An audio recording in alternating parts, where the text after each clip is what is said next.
Walter Sisulu is a man I don't hear about when we talk about the liberated South Africa. We hear about Nelson Mandela, a global iconic figure, or even Thabo Mbeki, a man who championed African unity. We even speak about Oliver Tambo, a vital part of the ANC.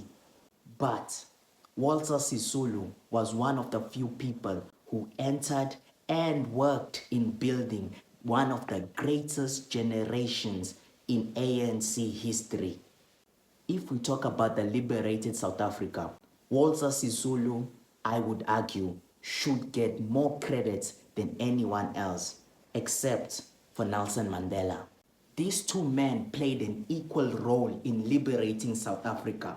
Nelson Mandela spent 27 years in prison. Walter Sisulu spent 26 years in prison. Nelson Mandela was taken to Robert Island. Walter Sisulu was taken to Robert Island. Any charge that the apartheid government placed on Nelson Mandela, Walter Sisulu undoubtedly received it too. Walter Sisulu is so important that if I was to pluck him from history, for one, Mr. Mandela does not enter the ANC because Mr. Mandela would be too busy looking for a job that Walter Sisulu, who now does not exist in our history anymore, had single-handedly gotten Mr. Mandela. This point alone will completely change South African history. Walter Sisulu had gotten Mandela the connection that made him a lawyer.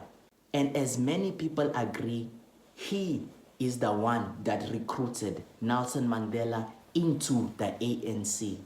I mean, these points alone show how important this man was. And if your mind is still not convinced, well, let me give you a clear story that will leave you no doubts how important Walter Sisulu was. You see, back in the early days of the ANC, we are talking about the 1930s, 1940s, and maybe the mid 1950s. Back then, the ANC didn't have any employees. The organization was run without a full-time employee.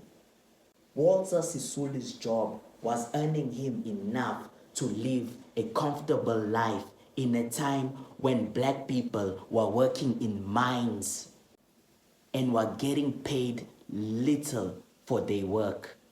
Walter Sisulu left his job as a real estate agent in the 1940s to join full-time work for the ANC. He became the first full-time worker for the ANC.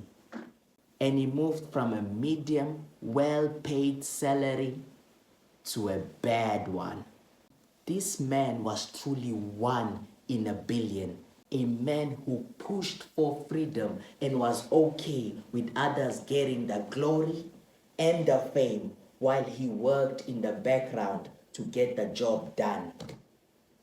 Just remember, behind every successful man, there is a Walter Sisulu.